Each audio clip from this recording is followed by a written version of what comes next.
Hello friends, నా ఛానల్కి స్వాగతం అండి.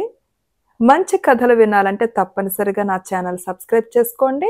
నేను మీకు చందమామ కథల్లో 1959 మార్చి మాసంలో వచ్చినటువంటి బేతాళ కథ చదివి వినిపిస్తున్నాను. ఈ కథ పేరు భార్య బానిస. పట్టువదలని విక్రమార్కుడు తిరిగి చెట్టు వద్దకు వెళ్ళి చెట్టుపై నుంచి శవాన్ని దించి భుజాన వేసుకుని ఎప్పటిలాగే మౌనంగా శ్మశానం కేసి నడవసాగాడు. అప్పుడు శవంలోని బేతాళుడు, రాజా, మనుష్యులు చంచల స్వభావులు. వారిలో ఒకప్పుడు ఉదార భావాలు, ఉన్నతాశయాలు ఏర్పడినప్పటికీ అవి వారి హృదయాలలో శాశ్వతంగా ఉండవు. ఆకాశం ఎత్తు లేచిన సముద్ర తరంగం విరిగిపడిపోయినట్టుగా వారి ఆశయాలు, ఆదర్శాలు వాటంతటా అవే భగ్నమైపోతాయి.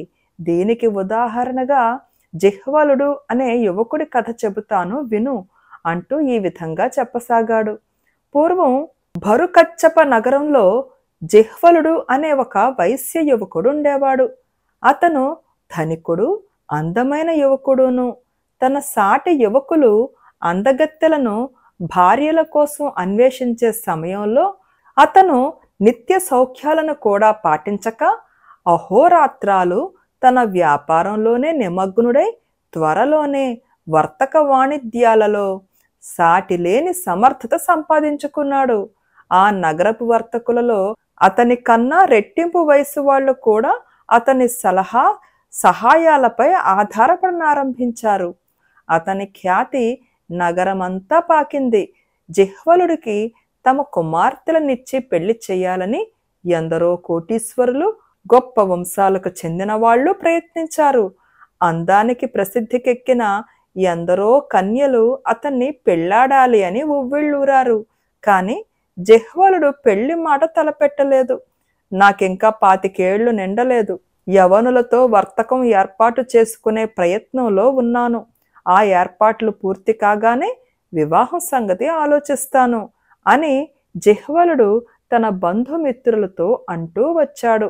అతను ఒక నౌకను యవన దేశం తీసుకుపోవడానికి ఆయత్తం చేయించాడు.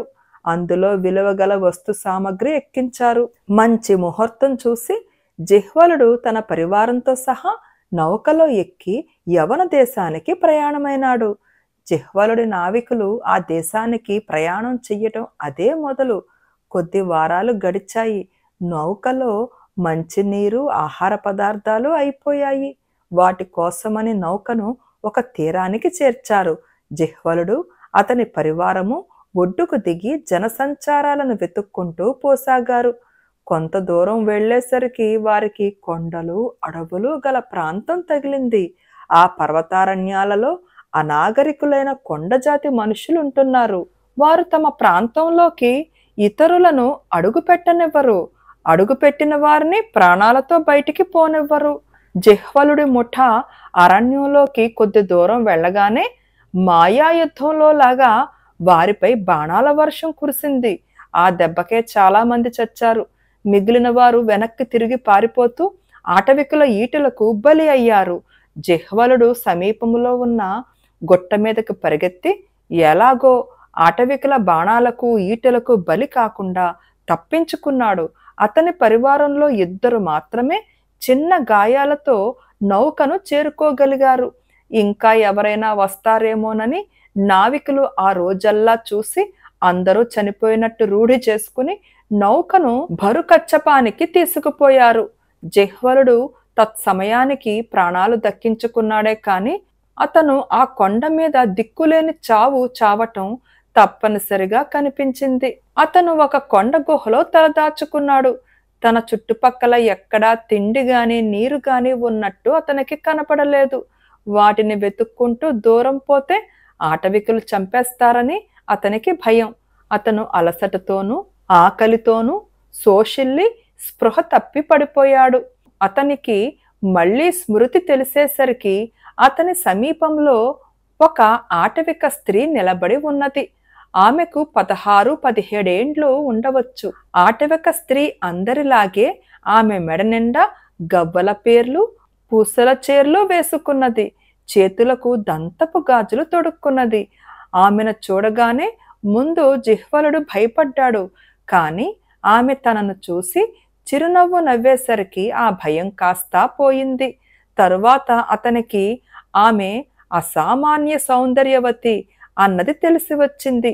అంత అనాగరికమైన ఆభరణాలు ధరించినప్పటికీ ఆమెలో ఉన్న అందం ఏ నాగరిక స్త్రీలోనూ తాను చూడలేదని జిహ్వలుడు అనుకున్నాడు.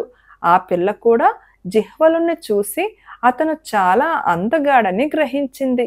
ఆమెకు అతనిపై ప్రేమ పుట్టుకొచ్చింది. తన జాతివారు అతన్ని చూస్తే చంపేస్తారని ఆమెకు తెలుసు. అతను తిండి కోసము నీటి కోసము ఆ ప్రాంతంలో తిరిగితే అతనికి క్షేమం కాదు. అందుచేత ఆమె అతన్ని సంజ్ఞలతో తన వెంట తీసుకుని పోయి ఒక కొండ కోన చూపింది. అది నిర్జనమైన ప్రాంతం. అక్కడ జిహ్వలుడు స్నానం చెయ్యటానికి తాగటానికి చక్కని నీరున్నది. విశ్రమించటానికి చెట్ల నీడలున్నాయి. అతన్ని ఆ కోనలో ఉండమని ఆ పిల్ల వెళ్ళిపోయి కొంతసేపటికి అతనికి భోజనం తెచ్చింది. చీకటి పడిన దాకా ఆమె అతని వెంట ఉండి అతనికి ఎన్నో సువాసన గల అడవి పూలు మాలలు కట్టి ఇచ్చింది. అందమైన పక్షులను చూపింది. ఆ రాత్రికి అతను పడుకునేటందుకు మంచి చోటు చూపి మళ్ళీ వస్తానని సంజ్ఞ చేసి వెళ్ళిపోయింది. వారిద్దరిది ఒక భాష కాదు, ఒక జాతి కాదు, ఒక సంస్కారం కాదు. అయినా జిహ్వలుడు ఆమెను గాఢంగా ప్రేమించాడు. ఆమె తన వెంట ఉన్నంతసేపు అతను తన కష్టాలన్నిటినీ పూర్తిగా మరిచాడు. ఆమె వెళ్ళిపోగానే అతనికి అన్ని కష్టాలు రెట్టింపు బరువుతో వచ్చి తన పైన పడ్డట్టయింది. ఆమె వెళ్ళిపోగానే అతనికి అన్ని కష్టాలు రెట్టింపు బరువుతో వచ్చి తన పైన పడ్డట్టయింది. ఆమె మళ్ళీ తనకు కనబడదేమోనన్న బెంగతో అతను ఆ రాత్రి కన్ను మూయలేదు. మర్నాడు ఉదయం ఆమె ముఖం కనిపించగానే అతని దిగులంతా మంచు విచ్చినట్టు ఒక్కసారి విచ్చిపోయి వర్ణనాతీతమైన ఆనందం కలిగింది. జిహ్వలుడు ఆ పిల్ల రక్షణ పోషణలతో ఆ కొండలలో 3 మాసాలు గడిపాడు. ప్రకృతి సౌందర్యాన్ని తిలకించటంలో ఉండే ఆనందము, రుచికరమైన ఆహారం తినటంలో ఉండే ఆనందము, చల్లటి కోనేటి జలంలో ఈదులాడి కొండమీది స్వచ్ఛమైన గాలి పీల్చటంలో ఉండే ఆనందము అతను తన జీవితంలో మొదటిసారి అనుభవించాడు. ఎంత నాగరికత ఉండి ఎంత డబ్బుండి కూడా అతను ఈ సుఖాలు ఎరుగడు. అదీకాక జిహ్వలుడు ఇంకొక ప్రాణిని ప్రేమించటం కూడా ఇదే మొదటిసారి. అది వరకెన్నడూ అతను తన కష్ట సుఖాలను ఇంకొకరితో పంచుకోలేదు. ఆ అవకాశం ఈ ఆటవికుల పిల్ల ద్వారా దొరికింది. తన వారందరికీ దూరమై చేత చిల్లి గవ్వ కూడా లేక ప్రాణాపాయ స్థితిలో ఉండి కూడా ఆ పిల్ల ధర్మమా అంటూ స్వర్గ సుఖాలన్నీ అనుభవిస్తున్నాను అనుకున్నాడు. ఈ 3 నెలల కాలంలో వారు ఒకరి భాష ఒకరు నేర్చుకున్నారు. ఒకనాడు జిహ్వలుడు తన స్నేహితురాలతో, నేనిక్కడ ఇలా ఎంతకాలం బతకను? నాకు ఇళ్ళు వాకిళ్ళు ఉన్నాయి. కానీ నువ్వు లేకపోతే నాకవి ఏమీ అక్కరలేదు. నా వెంట వచ్చేసి నన్ను పెళ్ళాడు. నీకు మహారాణిలాగా జరిగేటట్టు చేస్తాను అన్నాడు. ఆమె అందుకు సమ్మతించింది. ఒకరోజు చీకటి పడగానే ఇద్దరూ ఆ ఆటవికల ప్రాంతం విడిచిపెట్టి సముద్ర తీరానికి వచ్చారు. అదృష్టవశాత్తు వారికొక తీర నౌక దొరికింది. జిహ్వలుడు తన కొత్త భార్యతో భరుకచ్చపాన్ని చేరుకున్నాడు. భరుకచ్చప నగరపు రేవు అంత దూరాన కనబడగానే జిహ్వలుడిలో ఒక వింత మార్పు వచ్చేసింది. అతను నిద్ర మేలుకున్నవాడిలాగా అయ్యాడు. అతని మనసులో అది వరకున్న ఆలోచనలన్నీ మాయమైపోయి మామూలు వర్తకుడైపోయాడు. 3 నెలల వ్యాపారం మానటం వల్ల తనకెంత నష్టం వచ్చిందో అంచనా వేసుకున్నాడు. సముద్రాల మీద వెళ్ళి అతను సరుకు వెంట తీసుకురాకుండా ఎన్నడూ తిరిగి రాలేదు. ఈసారి అతను వెంట తెచ్చినదేమిటి? ఒక అనాగరికపు ఆటవిక పిల్ల. ఆమెను బానిసగా అమ్మితే మంచి డబ్బు రావచ్చునని, తనకు కలిగిన నష్టం కొంత పూడవచ్చునని అతనికి తట్టింది. ఆమె వల్ల అతనికి అంతకన్నా మరో ఉపయోగం కనిపించలేదు. రేవులోకి అడుగు పెడుతూనే జిహ్వలుడు ఆ పిల్లను వర్తకులకు అమ్మజూపాడు. ఆ సంగతి గ్రహించి ఆమె భోరున ఏడుస్తూ, నన్ను అమ్మేయకండి, నేను గర్భవతిగా కూడా ఉన్నాను అన్నది. ఈ సంగతి చెప్పావు కావేం అంటూ జిహ్వలుడు ఆమె గర్భంలో ఉన్న బిడ్డతో సహా దాదాపు రెట్టింపు ధరకు బానిసగా అమ్మేశాడు.